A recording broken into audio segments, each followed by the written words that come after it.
Welcome to the 1% Better Recruitment Podcast. I'm your host, Charles Kiriakou, and this is the podcast that aims to help people within the recruitment industry get 1% better after every single episode. We've had such a wide variety of different guests that come on the show that talk openly about their stories, about sharing value, tools, techniques, strategies, the good, the bad, and the ugly, all within the recruitment space. And every single episode, we like to have as much fun as possible with open conversation back and forth. It's not scripted, it's uncensored. And as I mentioned, I like to have fun doing this podcast because I know that if you're going to tune into this, you want to feel like you're part of a conversation whilst also leveling up your game within the recruitment space. So if you like this podcast, please do us all a favour. Comment, like, subscribe, follow on all the platforms. It really helps drive engagement for the show. And yeah, that's enough from me. Let's get into this week's episode, and I hope you enjoy.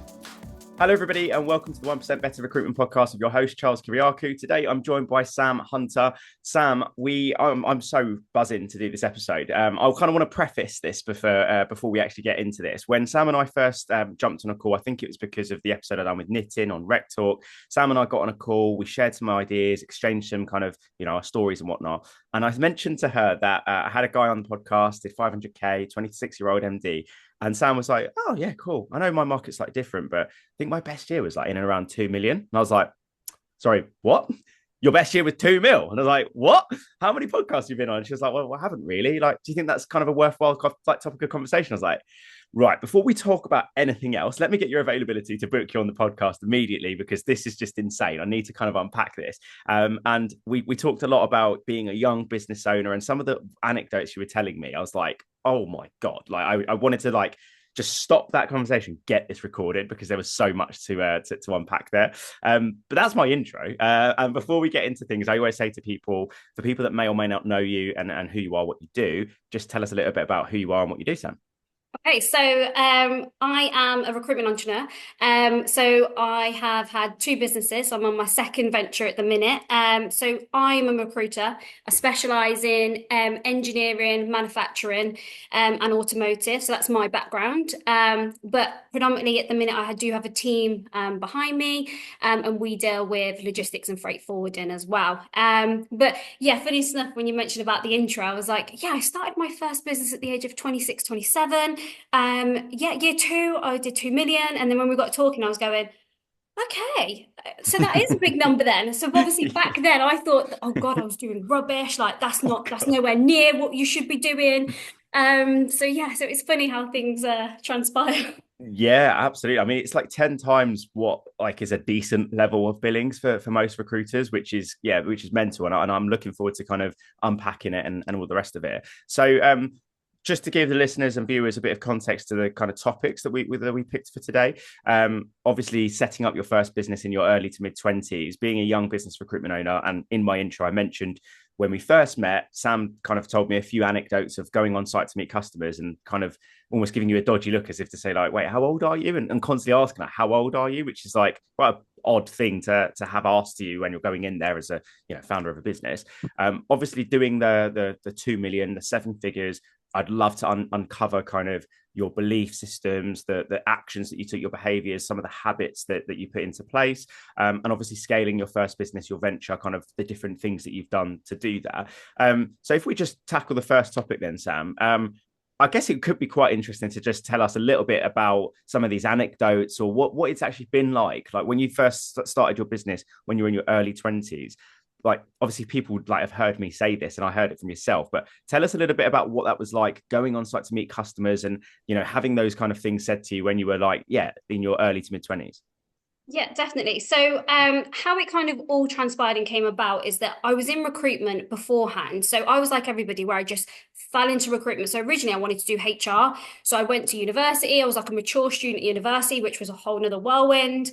And then I went to like an open day, which I thought was for a HR administration role.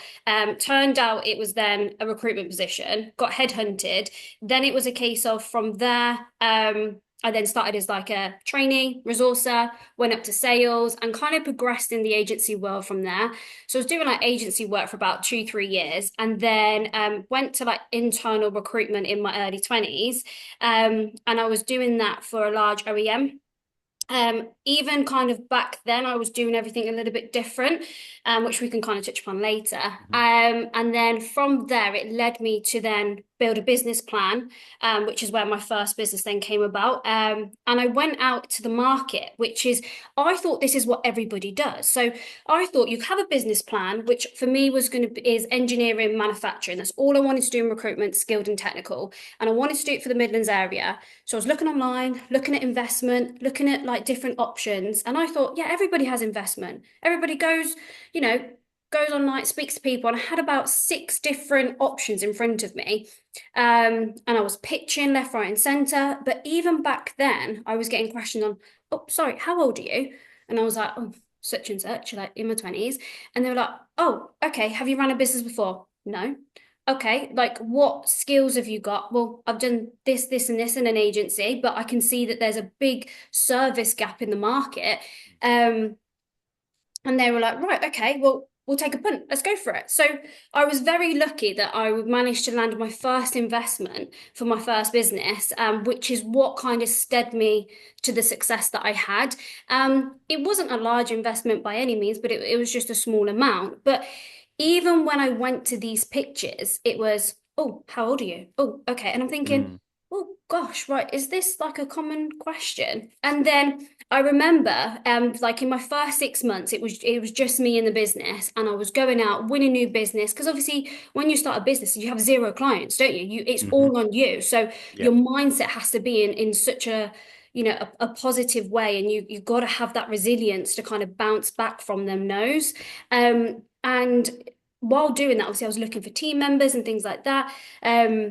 But I remember going into this huge corporate, like huge logistics company, and I met the director, and the very first question was, "Oh, how old are you? You're a lot younger than I thought you sounded on the phone."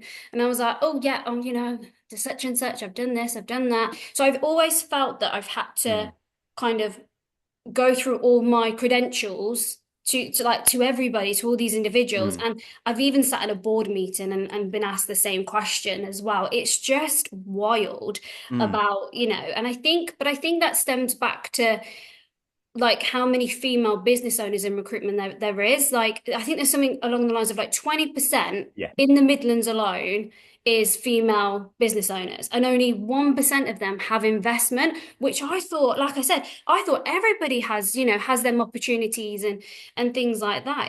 Yeah, Mm. it's Well, crazy. that's really interesting, actually. And I want to pick you up on that because, and remind me in case I go off track here, Yeah. your mindset around, well, I thought everyone has the opportunity. I thought everyone, has an equal opportunity. Now, Mhm. there was, I'll butcher this, by the way, but there was a study done where they got a bunch of females in a room and they basically put prosthetic scars on their face and disfigurements of their face, and then said, right, we're going to send you out to go and do interviews for 5 different businesses. Okay. They Mhm. went, okay, cool. Right. These are the businesses. Do your interview prep. Oh, before you go, actually, we just want to touch up the makeup very quickly. And they were like, okay, cool. They knew they were part of the study. So they bring them back in, and the makeup artist takes off all of the disfigurements of their face. So when they go to interview, obviously they haven't seen a mirror or anything like that. They think in their head the person is looking at them funny because they've got facial disfigurements. So when they gave the feedback at the end of the study, they were like, oh, well, Sam looked at me really weird. It's probably because I had this scar all over my face. Charles Mhm. didn't really give me the time of day because I had like all these scars and like pimples and all the rest of it. And then when they showed them the mirror at the end, it was like, actually, we got rid of it. And it was like the whole study was about I guess maybe the bias, the belief system of, well, there's no opportunity for me, or people are going to disregard me because of the things that I've got on my face, whatever it is. So I'm quite interested to understand where your mindset came from, because Mhm. what you said about 20% of the founders are especially in recruitment, female. I had someone that talked a lot about venture capitalism investment, said about 2% of the VCs offer it to women, which again Mhm. is just mind blowing. But where did your mindset come from to kind of just be almost quite bullish and just Yeah. fucking go for it? Where did that sort of stem from? I think it's from my childhood. I haven't come from like a privileged background. I've come from a parents where my parents kind of got divorced when I was very young. I had like I was living with my mom, and then I was with my dad at the weekend. But it was very much always, if you want something, you have to go and get it. Mm. And I think because that was drilled in for me like very young on, I've been very independent. I've been very much in that it. it's the fine line between the hustle mentality and obviously being resilient and having that discipline. Yeah, And I yeah. think that's what stead me apart. I think it's very easy as well when you're young and and you're pushing for these things to be, what's the word I'm thinking of? Not undervalued, but what's the word? Where like people don't. You have to prove your potential. You, Yeah, yeah, you, yeah. you know what I mean? It's Hmm. it's that kind of thing. And I think because I've had that, I'm going to go and get it. When I was at university, I was working at the weekend, so I was doing like my studies from like Monday to Friday, Mm. travel home at the weekends, work 12-hour shifts, head back over just so I can like fund and survive. But it's also Wow. that survival mentality, and I think Mm. that's where when I've done these pictures and I've put, things forward, it's because I've had that self-belief as well. And I think Mm. a lot of females struggle with that confidence and that Big self-belief. And I time. think, yeah, like you said, I probably do have that bullish mentality of going, no, I want this. So Hmm. I'm going to show to you why I should have this. Hmm. And I definitely think that is one of the key factors to the success that I've had in the past and Mm. the success I'm currently having right now Mm. is because it's that tunnel vision. That's my goal. That's what I'm going to get to. And if you're on board, brilliant. If you're not, let's walk to one side and like just Mm. keep going. Yeah. What you said there is very similar to myself. My parents broke up when I was 16, just before my 16th birthday. My dad actually left home a week before Christmas, and my birthday's 2 days before Christmas, right? So Christmas time is a bit of a weird time for me, as you can imagine, right? But Mhm. during that time, it was such an unstable environment at home. There was so much chaos going on. My mum was a cancer survivor. I've told this story on the podcast before. Both grandparents in and out of hospital. Then we lost them over the course of the next like 3-4 years. Family members in prison, all the rest of it. And my mum would always say, like, look, you've come from this background, but you like my grandfather was an immigrant from Cyprus in like the 40s or whatever it was, and he built a successful business. He's the only one in the family that has built a actual legitimate, as I'll say, like business. So Mhm. that was someone to kind of look up to, but it's like generations behind me type thing. But she was always said to me and installed this into me that if you really, really want something, there's nothing in the world that will stop you besides you. And I've Mhm. told this story, I can't remember who it was with on the podcast once, and I think you would appreciate this because this was like that pivotal moment. It might make you laugh as well. It was a pivotal moment that kind of made me go, fuck, if I actually work hard, I can get what the fuck I want. And now it's like whenever I want something, I just go out and I'm just whatever it is, I'm gonna fucking get it. And Mhm. this will make people cringe as well.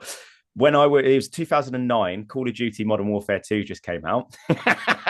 This is what I'm saying. People are going to go, oh, for fuck's sake, Charles. And it was like an 18 game, and it was quite a controversial game at the time. And my mum was very like strict with us, like not allowed to play 18 games, whatever. And I said to my mum, I want to go out and buy this game. She's like, have you got the money for it? I was like, well, no, Mhm. I'm too young to have a job or whatever. My mum says, okay, cool. Well, tell me what you're going to do for me, and I'll get it for you. And I was like, all right, Yep. well, I'll clean the kitchen and whatever. And she was like, oh, you're going to have to do a lot more than that, mate. Like, it's a 40 quid game. This is like nearly, well, it's 2009, it's bloody years ago. So she gave me like an itinerary of cleaning the house, doing the whole garden. Then I needed to go help her with the shopping. Then I had to do this. Sam, there's a whole week. My mum is bad like that. She'll be like, oh, you've done all that. One more thing, do this. And I'm like, fucking hell. Yeah. But because I wanted it so bad, I did everything she asked and I did it to a high standard because my mum's a fucking perfectionist, which is a pain in the backside. And then she took me, bless her heart, to Tesco's at midnight for the midnight release. And there was a queue of hundreds and hundreds of people, mainly adults. And I'm sat there, God knows how old I would have been, like 14, 15, holding my mum's hand, like waiting in line to get this new video game. And she just sat there, looked at me in the eye and went, I'm buying this game because you Mhm. fucking worked hard for this. And just remember, whenever you want something when you're an adult, if you work that hard, you can get whatever you want. And it was like this pivoting moment in my life of like, fuck, so this is what life is. You got to fucking work hard for stuff. And now I just have this mindset. And don't get me wrong, you have days that are good and days that are bad. But I have this mindset now, Sam, that's like, I've got a baby on the way, I've got a wife, got a house, mortgage, all the rest of it. Like I'm running a business, it's all down on me. But Mhm. I said when I first set this business up, it's not going to fail. It can't. I don't have Yeah. a choice because my mindset and the way I've been raised is you're gonna fucking make it happen, and you just have to work really fucking hard.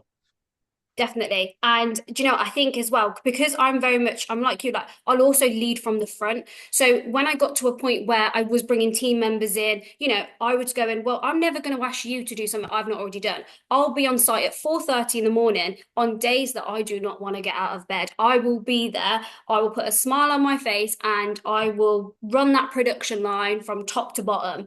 Mm. And, it's that mentality. And I think there's so many business owners get to a point where it's they pass them skills down and they go, well, actually, Mm. I'm at that point now where I'm not going to go on site at 4:30. I'll pass that to somebody else. But I think that's why I've been so successful. My clients say to me, Sam, I love that you run it from the front and that, your team are there to support, not necessarily go and do all the jobs for you. And I think Mm. it's not about not letting go and not giving out the control, but it's more of a case Yeah. of this is the standard that I set. It's and this is what I would like the guys to follow. Yeah. And yeah, it's crazy. It's Yeah. crazy. No, I love that because I, I've spoken to a lot of people on this podcast about scaling businesses and whatnot. Mhm. And one of the recurring messages, I suppose, is that if you're a recruitment founder and your goal is that you want to be off the tools eventually, a lot of the time what happens is unless you've got an unbelievable second in command that has your values and your kind of work ethic, the business will typically not crumble, but it will just not, it will just like plateau because the standards drop and it's like, well, matey boy's not doing it anymore. So why should I do it type thing? So I really commend you for doing that. Going back a second though, in terms of like the age, being a woman, getting investment, and like we said, the statistics on it are mind blowing. And Yeah. I've got a daughter on the way, so for me, like this has become like maybe it's the ADHD as well, where it's just like I've become like really hyper fixated on it and thinking, okay, well, when my daughter's entering the workforce, what can the world look like? Is there anything I can do? Maybe it might be the most minuscule impact, but is there any impact I can do? And I think for me, the number one thing is to have unbelievable legends like yourself on the podcast and share stories and how you've kind of done it.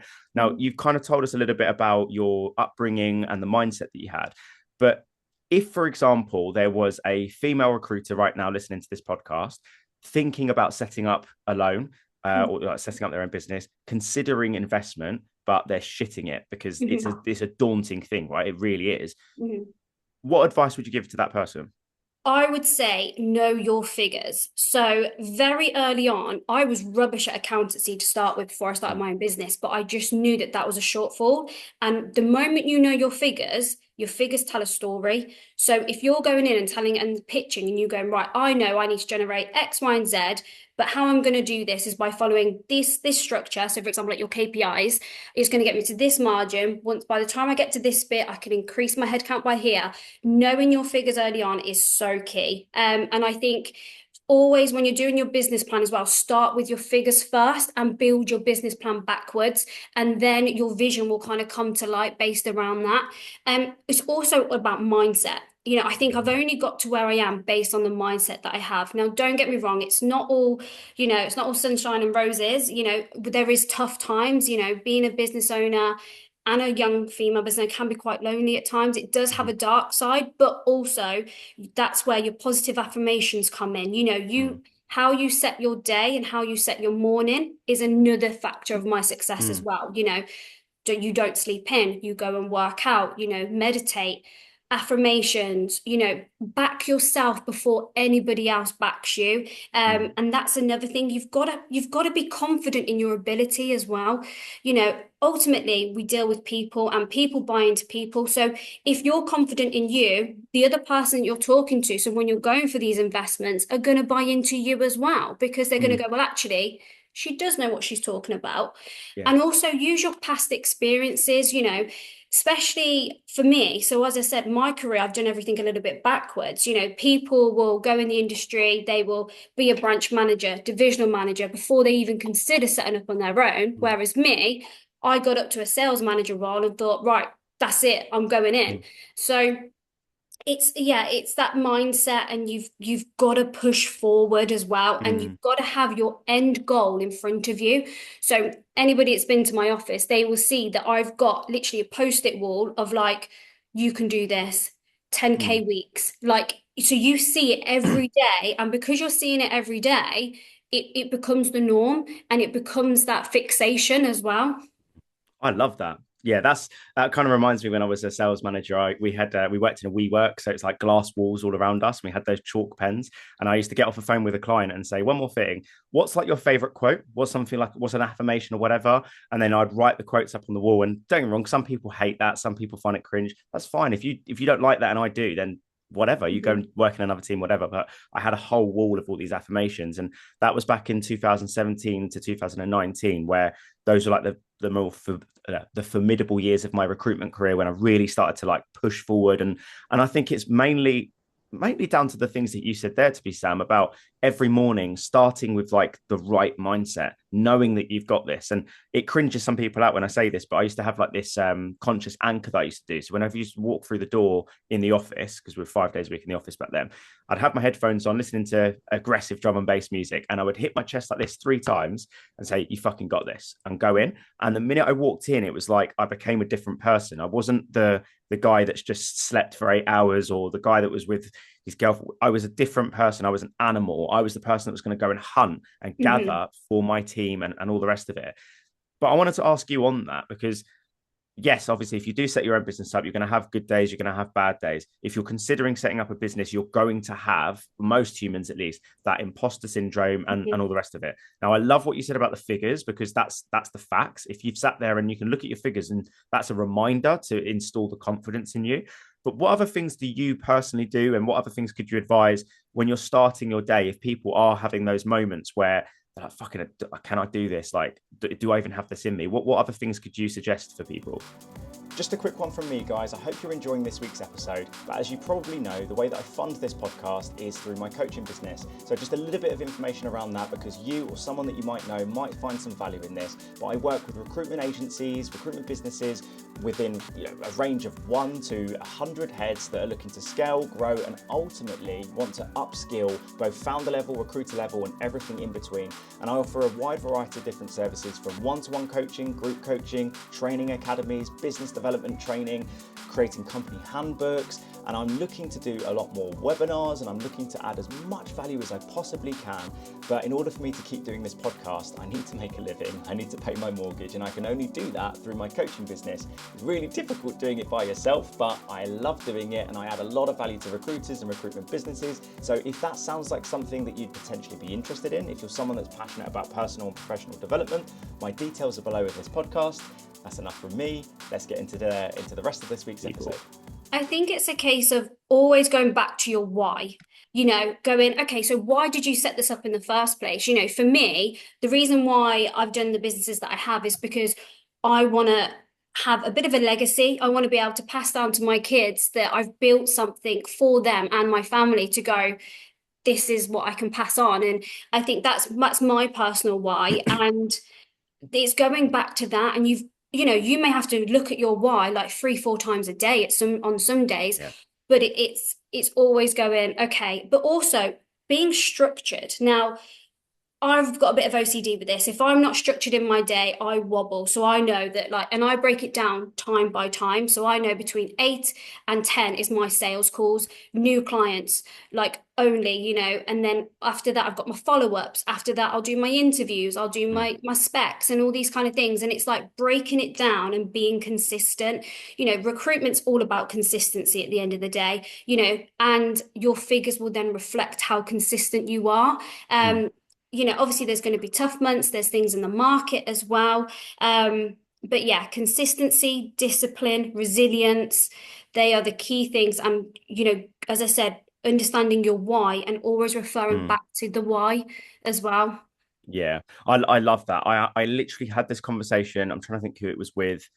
I had a meeting earlier in the week with someone, and they said to me, if we've done loads of L&D, we've offered on-desk coaching, we've put them through training academies and off-site training and all the rest of it, but they're still just not doing the numbers we expect from them. And it's not a case of the quality's good and they're billing and they're hitting their target. It's that the quality's decent, but they're just not having enough conversations. They're not doing enough, right?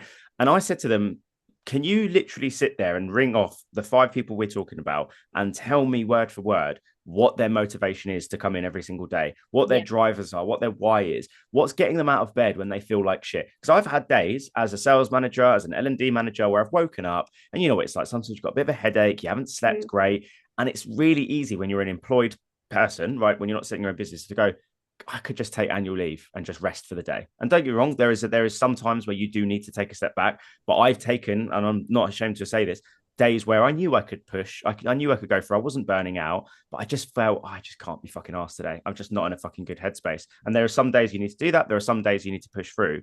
Mm. But for some people that really really struggle with that, like the doing it aspect, like, do you think it's solely just actually really truly understanding your driver, your why, or is there anything else that you would suggest? It's a good question because it really depends on the person. Like I said, if you look at the mornings on how you set your mornings, if you're rushing or if you've not had a good breakfast or, if you've not gone out for a walk or you've not meditated, all these type of things, then of course you're not doing the and the actions to make yourself feel better. Now I've been a bit like I got to a point where I have seen the darker side of this mentality, where if you're pushing and pushing and pushing, you can naturally burn out. And but when you have to recognize the signs of that, and you have to that's when you should take just a day off, a bit of a holiday, a step back. But I think for the guys that do struggle, surround yourself with like-minded people. I've this year alone, in the last 12 months, I have networked till I'm like blue in the face, and like surrounded myself with like-minded people for when you do have them days, you can just pick up the phone and share your stories. And I think that's invaluable as well. I think as going straight back to how to set up your own business, and that is making sure that you do have a solid network around you, either being your partner, who's your cheerleader, or your family, your kids, just making sure that you do have a support network, because that's another key driver as well. That's absolutely huge. And that's something that I got advised by my NLP coach, and the guy that coaches me now was one of the first questions I asked when I set my business up was what books can I read? Because I was obsessed with personal development books from like 2016 to 2020. And they were like, yeah, I could recommend you some books, but it's not how, it's who. And I was like, oh, okay, well, what do you mean by that? And they're like, basically, mate, like, go and speak to other people that are doing what you're doing now. You'll be surprised with how many people are willing to give you advice these days. And just start speaking to your target client base and figuring out what their pains are, what their challenges are. And you can start to figure out with your skill set, your attitude, your philosophies, how you can best help serve those people. And literally, like you said, for the first few months of setting up my business, oh my God, all it was just being on the phone, going, even if it was just one meeting in London, just getting a return ticket, going into London, meeting someone for a coffee, shaking their hand, questioning, and just building relationships. And I think that's something that we spoke about at the first meetup yesterday. And this is actually going to kind of go on to our next topic, actually. So it could be a decent segue around how you did the 2 million mark and stuff, because you've mentioned a lot about being relationships first and going out of your way and being on site at 4:30 in the morning. A topic came up yesterday and they said, is it possible to actually scale a business with this relationship first mentality? I'll pose that over to you as someone that is very passionate about building relationships in this industry. What's your thoughts on that? Definitely. In 2025, that is what's going to stand you out. That's going to be your USP, is you, and that building them relationships. Long gone the days where you will just submit CVs and see what sticks. Not that I agree with that process, but obviously a lot of people did. But yeah, you have to build relationships. That's the only kind of way moving forward. But yeah, okay, I can understand the question in the sense of, how do you scale if you're the one leading it and you're the one building them relationships? It's about bringing the team with you while being like, and leading them with you. So for example, I'll go on a meeting and I'll bring my colleagues with me so they can build the relationships. But it's very clear that these are the standards, this is the process that we're going to follow, and that transpires to the clients. The client's got the confidence that this is the standard, but ultimately building the relationship with my colleagues as well. But also you've got to coach your team. You're it's not just about you as an individual, it's about the overall goal, and everybody has to contribute to that. But I think that is the only way to stand out, is these relationships. 100%. Did you see the figures on LinkedIn that was posted, like by Hayes and Temps and things like that? These big boys, where their figures have dropped in the market, and the recruit market's kind of took a bit of a dip. But I think that's because they're such big corporations that they forget that actually it's that relationship, it's that one-to-one, isn't it? It's that, Yeah. right, I'm going to give you this value. You're Hmm. not just a number, you're not just a figure to us. It's Yeah. it's that, and that's led to how I scaled the previous business. It was Hmm. building a team around me, but also building a team where it picks up my shortfall. So for me, I am rubbish at admin.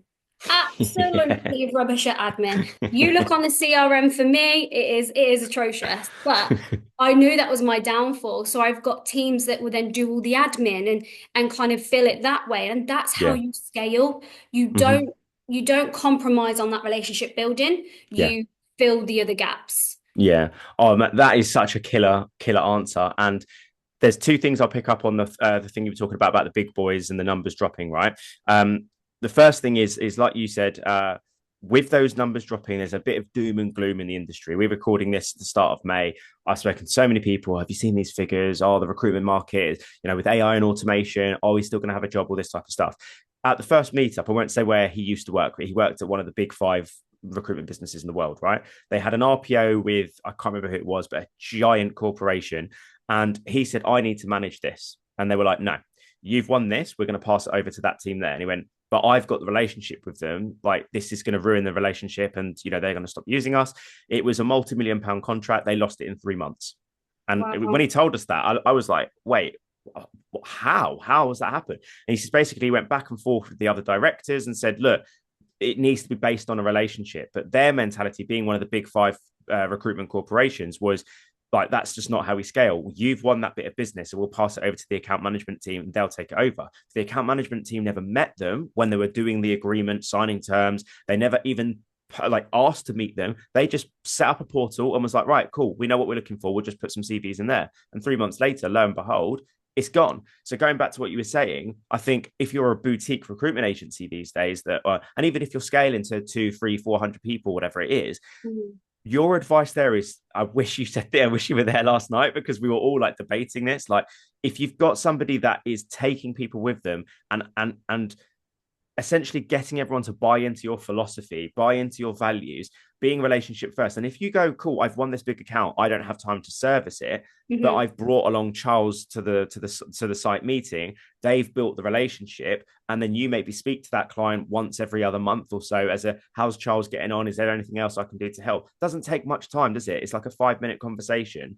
I think that's invaluable advice, to be honest.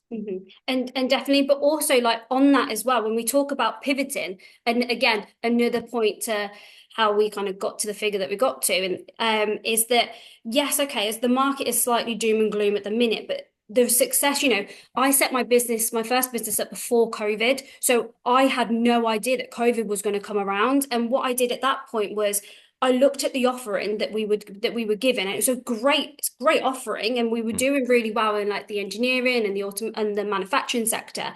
But then obviously COVID hit, everything was a standstill.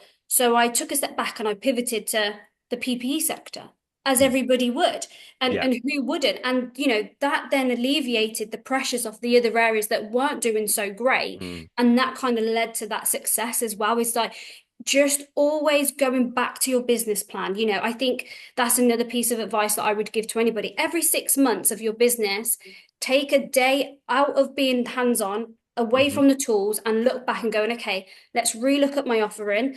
Where are we adding value? What could we do better? What's the shortcomings? Do we have to look at a different sector slightly and kind of go down there? But on that, don't go to a sector that you have no idea about. You will just fall flat on your face. Clients will know, you'll lose credibility, it will go downhill. But, Mm. as I said, like when we did that, like looking in COVID and we then went to the PPE, as soon as COVID, was down again, engineering manufacturing came straight back up. So it was just a switch from that point, which again is another key factor. Mm. When you said about don't go into something that you have no experience in and stuff, a guy that I went to school with, I saw on LinkedIn that he'd started a job as a recruitment consultant when I was transitioning into L&D.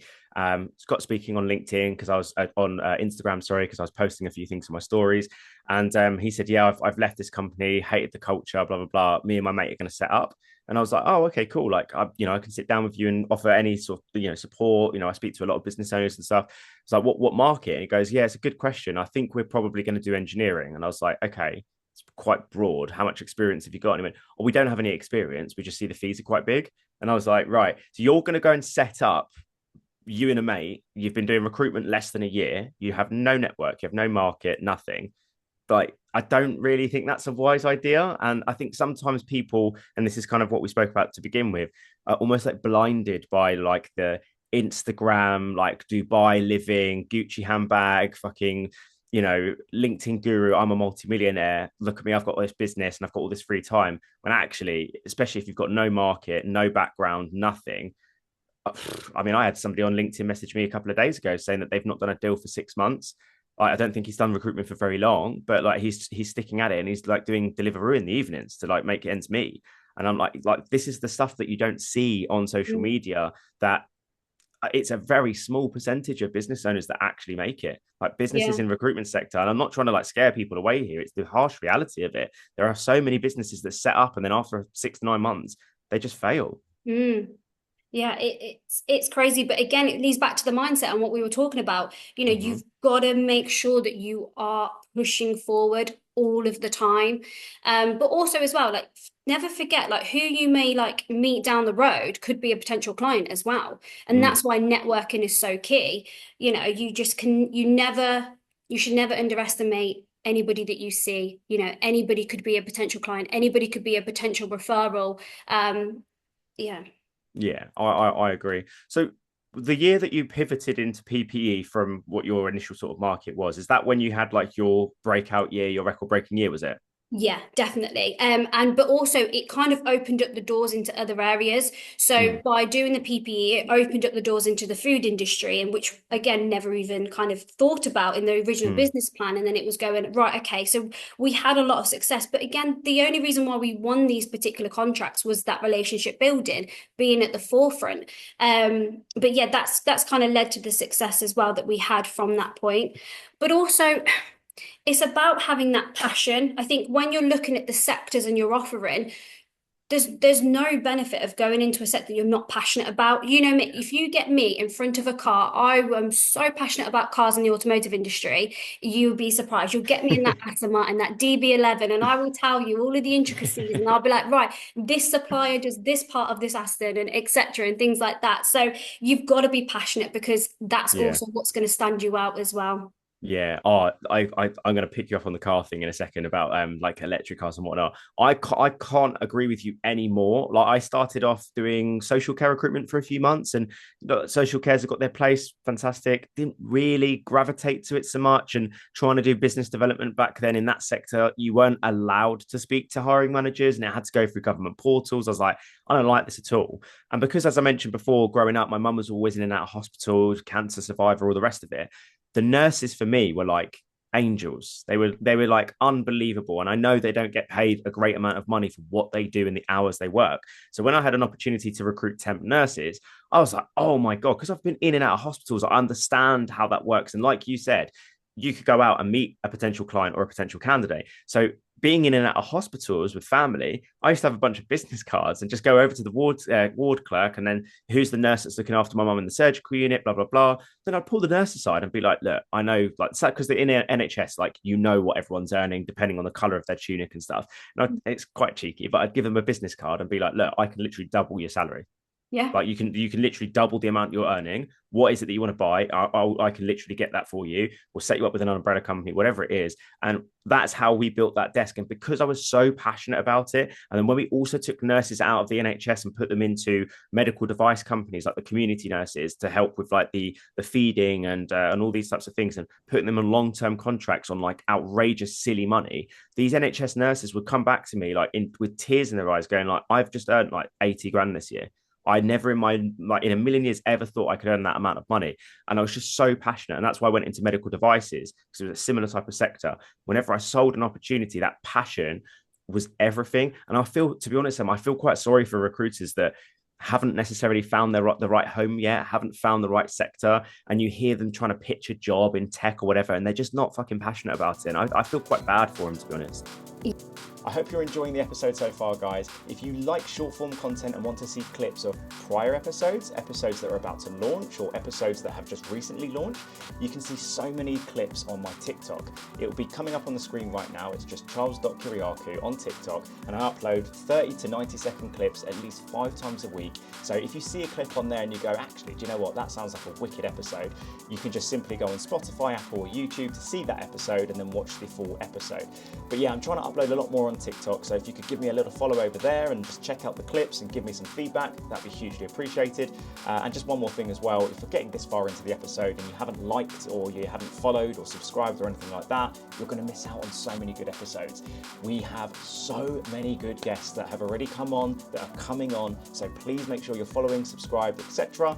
Oh, and finally, I have a newsletter that it comes out every single month so you don't miss any of the episodes. So follow on all those areas, and yeah, let's get into the rest of the episode. Yeah, the clients pick up on it, the candidates pick up on it, and you're also then not doing yourself you're doing yourself a disservice by not being passionate. And it's the same, like I've built up a network, especially in the skilled and technical and the automotive side, of like candidates that will just ring me and go, right, Sam, I'm looking for this, I've done aerodynamics, can you help find me a job, and all this kind of thing. But also as well, the one thing I love about this job, and you've just touched upon it there, is when you've given that person the role and you've placed that person, that feeling is what drives you forward. Honestly, I had a story where a candidate was homeless.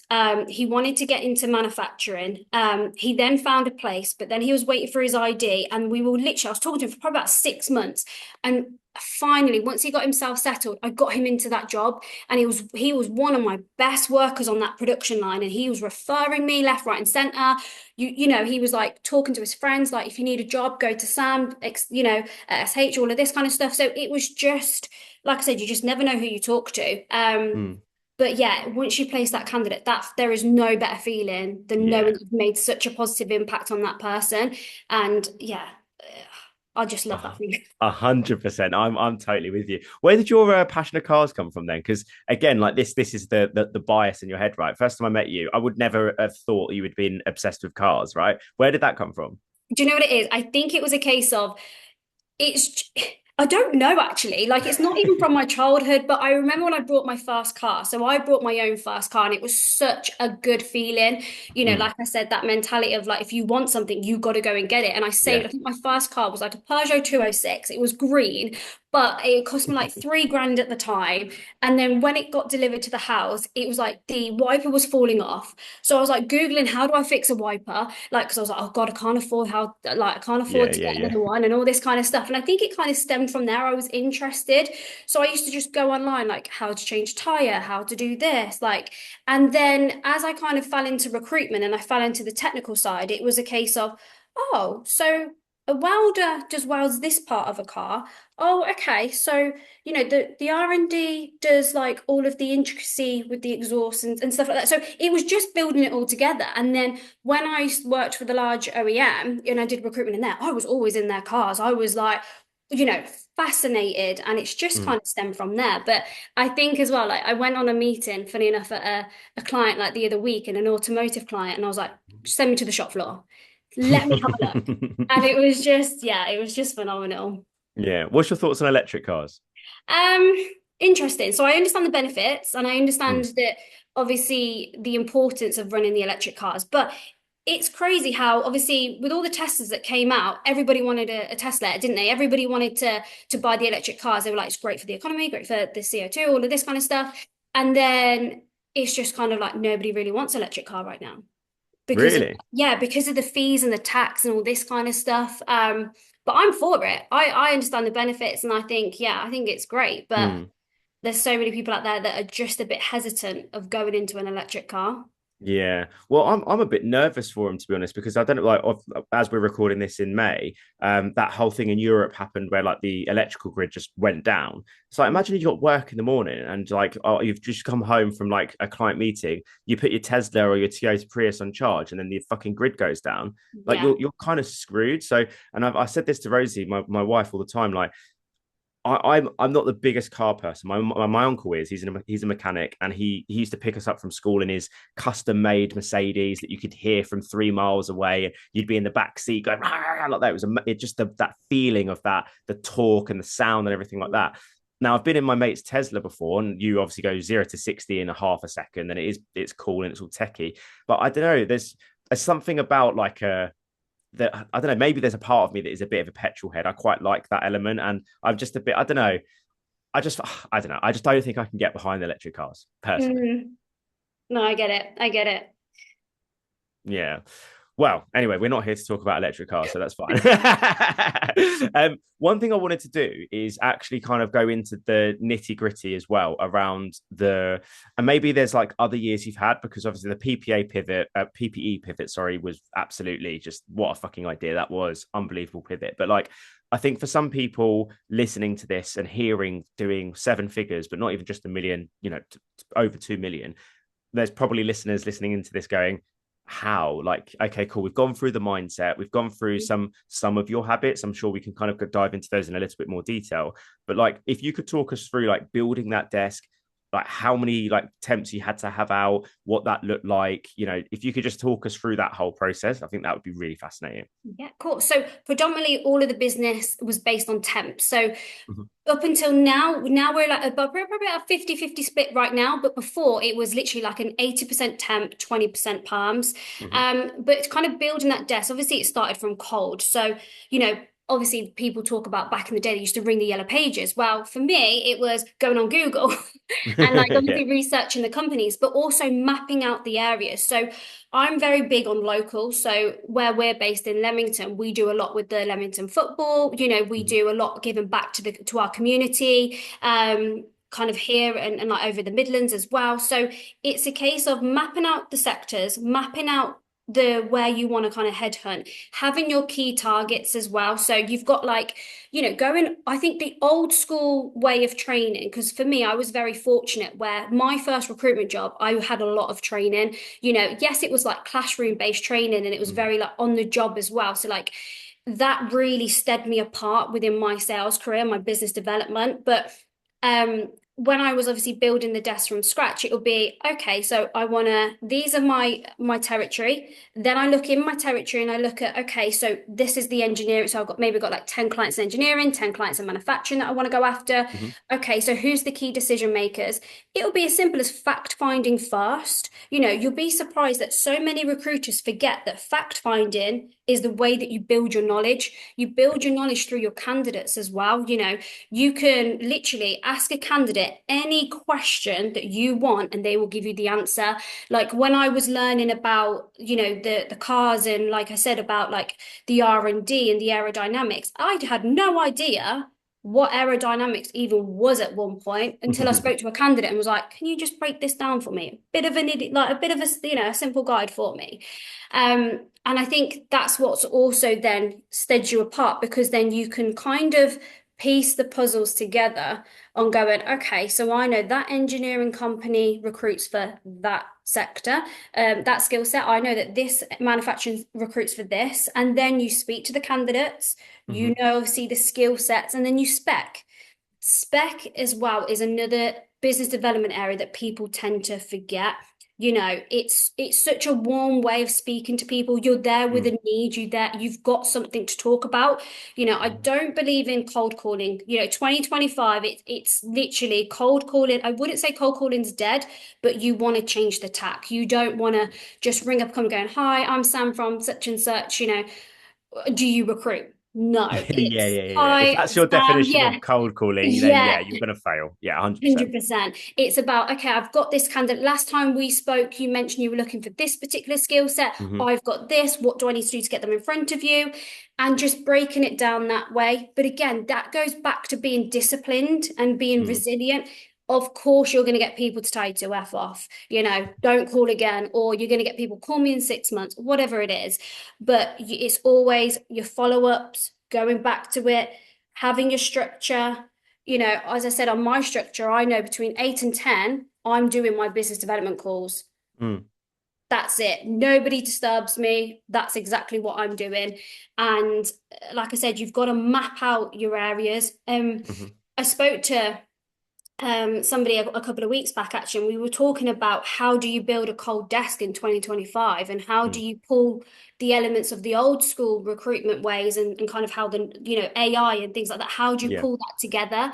And ultimately there is no one way fits all. It's about you and being authentic to you and what works for you. I know we're talking a lot about what's worked for me, but that may not necessarily work for somebody else. It's kind of taking pieces of other people's successes and then bringing up your own script and kind of pushing that together. Yeah, no, I love everything that you've just said there, and it made me smile when you started to say about how cold calling's dead, and I was like, oh no, we're going to disagree here. But the way that you kind of went at it, I hear recruiters say that, Sam, when I do like on desk coaching and when I'm in offices and doing one-to-one stuff online, and it kind of makes me die inside, because I'm like, how can you think a client is going to respond to you just calling up and saying, hey, Sam, are you currently hiring at the minute? Or I'm a recruitment company. Are you interested in seeing some candidates? It's so beige. It's so fucking, it's just shit. It's so shit. I'd like to have to go into detail more about what your sort of opener is, but something that I've been doing recently is I connect with them on LinkedIn or try to connect with them on LinkedIn. And then what I'll do is I'll just call them straight away. So it's technically cold. And obviously I'm a business development coach, right? So obviously I have to practice what I preach. So if I cold called you, my opener would be like, hey, Sam, it's Charles Kiriakou here. You might have noticed I just tried to connect with you on LinkedIn. Don't suppose I've caught you at the worst possible time imaginable, have I? And 9 times out of 10, like you said, you're going to get some people that say, send me an email to hello at or info at, or people say, call me in 6 months, whatever. You're going to get that. But largely people go, oh, you've tried to connect with me, have you? And I was like, yeah, if you've got LinkedIn in front of you, see, I've just tried to connect with you. And they go, let me have a look. Oh, Charles Kiriakou, is that how you say it? Yeah, it is. Yeah. Look, the reason for the call, Sam, was because of X and because of Y. And a lot of clients I speak to, they typically have these sort of challenges. Now, that might not be a challenge that your business faced at all, but perhaps it might resonate with you. And 9 times out of 10, because they've got my profile in front of me, I've got mutual connections, they've seen that my post, they've seen how long I've been doing the industry, I've got multiple testimonials. There's immediately this like subconscious trust that's been built, and I've not sold at all. Like for me on a cold call, I only sell when I feel like there is a possibility to sell. Whereas unfortunately, a lot of recruiters, they do the cold call opener and say, hey, Sam, I know you're looking for an engineering developer or whatever it is. I've got the perfect candidate for you. Do you want to see them? Do you want to interview them? Look, if it's a hot lead, if it's a red hot lead, sometimes there could be something there. But I think if you're just going to go straight for the jugular on a cold call, you've never fucking spoken before, you haven't even tried to connect with them on LinkedIn before, that's what every other recruiter is trying to do. Literally every recruiter is trying to do that. So how, like going to your point about standing out and being authentic, how are you doing that? You're not. Yeah, definitely. And also as well, voice noting. It's how your voice comes across. Like it is wild how many people don't voice note. Like I spoke to a big director not so long back, and it was just hi, I wanted to drop you. It was on LinkedIn. I was like, hi, I just want to drop you a voice note. Just want to introduce myself. This is what we can do.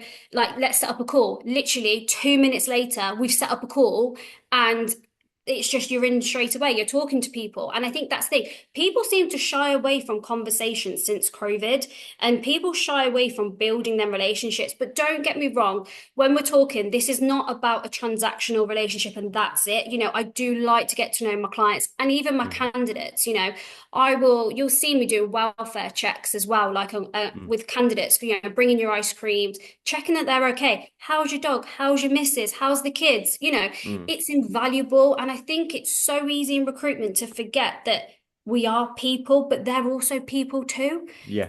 And you can sit in a meeting and be like, you can just talk about the football, talk about whatever it is, and you're just building that relationship. And so many recruiters just don't do that. But it's funny, I think, when you and I were in our 20s doing recruitment, we were a bit like, well, that's what we were told to do as well. I don't know where the shift has kind of happened, where people are kind of just texting a client now, or they're not sending a voice note, they're not picking up the phone. Well, you're not going to get any business doing that, are you? You know, you've got to put yourself out there and you've got to make yourself known. Yeah, I totally agree. I've spoken a lot about this, and that's why reasons why I think it is the case that people don't want to build those relationships, get on the phone and all the rest of it. And I said this to a recruiter semi recently, that when I was 20, 21 years old. Well, even before that, when I was like 18, 19, I never went to university, but my friends would go to uni, and we had like a local university club in the University of Hertfordshire. And I was obviously starting my career in recruitment, but back then you would ask a girl out in person, you would ask to buy them a drink. And the amount of times I would get brutally rejected in front of my friends, or a girl would go like, yeah, I'll have a shot of tequila with you. You go, cheers, like that. And next thing you know, they just walked off with another. You're like, right, okay, fantastic. Okay, cool. Yeah, thanks. You're welcome for the shot. Like, but just that type of thing where it's like, and again, maybe that comes from the way I was brought up with my mum about like, you're going to get rejection. You're going to have these, like, you're going to fall down, but you have to get like, pick yourself back up again and go again. Whereas, you know, I speak to some people, and there was a study that came out recently, and I think it's something like 40% of men have not asked a woman out in person before in their entire lives, which it blows my mind. And I feel like how have we got to that and I know why we've got to there, because of the apps. And it, you know, I met my wife on Hinge, for example, so I would like, you know, but it does blow my mind a lot. And but I guess thinking about like actions and things that we can do, what do you do in your business to, and what can other people do to help recruiters utilize the old school and mix it with the new school of the relationships, of the voices? And what do you specifically do? I think that'd be quite interesting. I think so. For me, I do multiple ways of business development. So, and it's all touch points for me. So it's like, you know, voice noting on LinkedIn, connecting on LinkedIn, following on LinkedIn, liking content. I sound a bit like a stalker right now, but, you know, like calling them, you know, arrange a meeting on site, meeting face to face. You know, there's many different ways, sending an email, but it's all the different touch points, you know, over a period of time. Now, don't get me wrong, you know, some people won't trust you straight away. Like, you know, there's so many recruiters out there, and it's like building that level of trust. But I think that's what stood me apart, is that people do trust you. You know, you're going in there with the confidence, you're going in there going, this is what I can offer you, and I will lead from the front onwards. And that's where the moment you have that trust and you have that mutual kind of, you know, understanding, the world's your oyster. And and that's the key thing. And I think, you know, with AI coming in, AI is brilliant for like the admin side, you know, and things like that. And I think that's great to use it for that. But like, you know, like everybody's talking about at the minute, the AI will not build you relationships. AI will not, you know, won't pick up the phone for you, or maybe it will, but you know, it's not gonna do that task for you. And I think that's what people need to remember and need to kind of go back to, is picking up that phone and just talking. Just have a conversation about life, you know, just have a conversation about what's going on in the world, and you'll be surprised on how many people will buy into that and will want to work with you. 100%. Do you know what I think the most impactful, it wasn't even necessarily training, but like the most impactful thing that happened was when I transitioned from temps, like doing nurses, to medical device sales reps. I've always been like, from as long as I've known, very relationship orientated, very interested and naturally curious. Like whenever someone would say something, I'm always like, why is that? Like, why do you think that way? I was always like that. So naturally, speaking to candidates in the perm market, you have to be very inquisitive. You have to go into such a detailed qualification. And the first time I ever did a candidate qualification that was recorded and we listened back to it, it was 8 minutes long, which in the temp space, standard. You know, do you have a criminal records check? Do you have your bloods? Can you work in this hospital? Can you come in the office tomorrow to do your documents? Sound done. In perm, no, you've got to go into the everything. Like, why is that important to you? Why are you looking to leave? Why is your manager acting like that? What would a good manager look like? There's so many details you need to go into. But we used to have a poster in the office, like a huge one, like 2 meters tall, that said all the starts of the open questions: who, what, where, why, when, how, etc. And every single time I'd ask a question, if it was a closed question, if I said, so Sam, would you be open to working in wound care? Everyone would look at me and go, closed question. And I'm like, oh shit. So it was like a constant reminder. And if I sat there and said, okay, Sam, so if I had a magic wand, I could wave that around and create the perfect opportunity for you, what would that look like? You'd hear a senior consultant go, what a great question. And I was just like, oh, okay, so you're getting that positive reinforcement for asking really good questions. And even if it wasn't specific to the qualifications, like how many kids have you got? What do they do for fun? How many days a week do you take them to judo or to football? How good is your son at football or your daughter at football? Whatever it is. You constantly got that feedback from people of going, great question, great question. And every single time I got off a call, I'd look over at the poster on the wall, all the open questions, look at my notes, and I'm like, Yeah, I asked all those questions and I looked at how much information I gathered from people about their personal life, about what their needs were, about both on the candidate and client side. So I always say to clients when I go in, like, just fucking plaster everywhere the open questions, because that is the foundation of any type of recruitment business, temp, perm, whatever it is, whatever market. If you can just focus and master asking good open questions, and then obviously you start working on your tonality, your pitch, and the confidence, and all the rest of it, then you're halfway there, in my opinion. Definitely. And that's also the point for clients as well. That's how you retain your staff. You understand the motivations and why have they brought into going into that site? Why do they want to work there? But we as recruiters, we understand that and we've asked them questions. You're definitely right. Like questioning is the only way to build them relationships and to get that understanding. And that kind of links back to what we talked about. Ask your candidates these type of questions first while you're getting to build your knowledge in that sector. And if you're pivoting, that's how you do it. That's the key. Understanding your market, understanding the motivations, understanding your candidates, and kind of moving it forward that way. Yeah.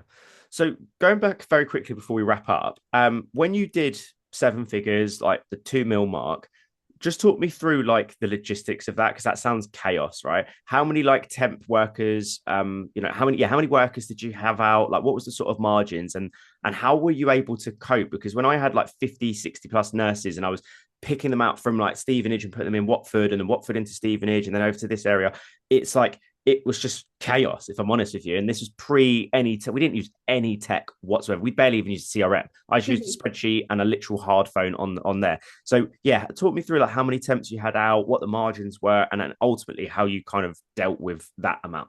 Yeah, so you'll be surprised to know it wasn't actually that many temps out. You're looking at under 100 temps a day, which is actually quite manageable. Now, don't get me wrong, the on-call phone was ringing at midnight, 6 a.m., 6 p.m. There was one that is a 1 p.m. start. So you had to obviously plan your day around these like starting and check-ins and things like that. But margin wise, it was typically a £2.50 margin. That was your starting point in terms of what you were going with. Now, of course, obviously, you're not going to always have that £2.50, but that was kind of the benchmark on kind of where the figures were kind of going through. But also, again, understanding your figures. So if you were like a 40p margin, which I know that we had with one of our largest clients, who came out like 40p. Well, okay, so for that 40p, they're going to get on-site check-ins, they're going to get hand scanners, they're going to get all of the tech, all of the resources. So it's also kind of, again, understanding the offering and putting that forward. But predominantly, as I said, it was about 100 a day. It was quite high margins, obviously, overall, when you average it out. Client-wise, we had about 25 live clients at that point. Again, spread it out over the different sectors. Now, some sectors are higher fees than others. And I think that's why it's key for any recruitment business. Do not just rely on one sector. You have to branch out, but again, within reason. Don't branch out, like I said, to a sector that you have no idea about just because it's high fees. You've got to understand your market because you will just fall. You'll just crumble if you don't. So that was kind of the split that we had. But I'm not going to lie, it was a challenge. Like, it was not easy in the sense of like, with all the check-ins, the interviews. And now I had a team around me. Now we got to a point where we had a team of 5. So it was me, you had like 2 on-site consultants, you had a 360 recruiter, and you had a 180 recruiter, and you had the admin team, of course, doing my admin as well. So that's how we got to scale it, but we scaled it after our success. So that's another thing as well. Like, one of the lessons that I learned very early on, and I had a conversation when I started the business with somebody, and they said, don't overspend. Don't try and be so glamorous, work your way through. And that's what I did. You only brought people in when you got to a certain figure, and you could have, you could retain that and you could afford that. It wasn't a case of you're bringing somebody in. So everybody had a job to do, and everybody had a job to participate, to make it function.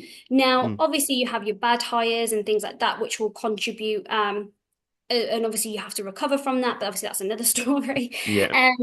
But it's a case of everybody understanding their roles, everybody doing their part to kind of get that momentum and get that kind of going. But again, once you understand your candidates, that it runs itself. Mm, I've had candidates work for me for years on end, on a temporary basis, because I know that in the summer they're available and they will work 60 hours a week in the summer, but come at Christmas, they will drop off.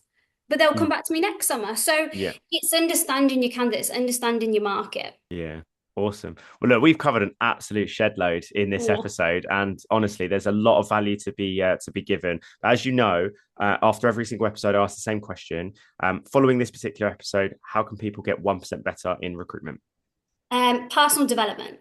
So I always say, you've got to look at what's your strengths, what your weaknesses are. Now, I know it's not black and white, these are my strengths, these are my weaknesses, but any shortfalls that you have, especially as a young kind of, entrepreneur coming into this world, them weaknesses you want to use as a strength. So if I Mm, take myself with accountancy, where very early on, I knew that that was a shortfall. So I took the accountancy qualification, I read them accountancy books, and I developed my skills in that area. So it wasn't a weakness, it was a strength. mm, So I would say personal development, reading books, don't underestimate just taking a minute and just opening a self-development book. You'll be surprised the value you get out of it. mm. So that would be what I would say. Love it. Well, I mean, you say about the personal development books. I've got an absolute shed Oh, load did of you them see that, on Mike? there. Got loads of them on the other side of those two shelves there as well. But yeah, I'm a big fan of that. I actually recommended someone this yesterday in regards to the personal development books, and he shook his head because he wasn't really utilizing ChatGPT a lot. And he's been reading Never Split the Difference by what's his face? Oh, the fucking detective. Oh, I can't remember his name now. Anyway, it will come back to me. But anyway, he's been reading this book and he's been reading it for months. And I said, do you know what I do now? Because I don't go into London as often as what I used to. And I used to just read on the train. I don't really have a lot of time to read anymore. So if I've got a book that I want to read, I just put into ChatGPT, I want you to digest this book and I want you to give me 10 actionable insights. And because it knows who I am and what I do for work and stuff, give me 5 action points that I can take away from this book in the way I would understand it. And it would give me a whole debrief and say, here are all the chapters, here are some key takeaways, here are 5 action points from Atomic Habits or from the 7 habits of highly effective people. And like, yeah, some people might argue that that's like it's like a cheat. You're not actually reading the book and digesting it. I'm not being funny. Like I used to read books like word for word, and then I'd get to the end of it and I'd only take away 1 action point from it. Whereas I don't really have as much time. And obviously with a kid on the way soon, I'm definitely not going to have that much time. If you can give you 1 or 2 key action points from one of these personal development books and you actually utilize it, that's a success. If you've read a 500-page book and you've not actioned any of it, what's the point, right? Definitely, definitely. And I'm gonna have to send me over that. I didn't even know that was an option. That would just save me hours of reading. I'm I gonna get might onto be. that. It might be a bit of a cheat code. It might stop people from actually reading the books. But yeah, I'll let you kind of know because I've been experimenting a lot with like the prompts and stuff with AI and trying to get around it rather than be one of those old farts that are like, oh, this AI stuff. I'm trying to actually learn a lot about it. So yeah. Awesome. All right, Sam. Well, look, thank you so much for your time. I've really, really enjoyed this episode. In terms of people looking to reach out to you and all the rest of it, what's the best way for people to reach out to you, basically?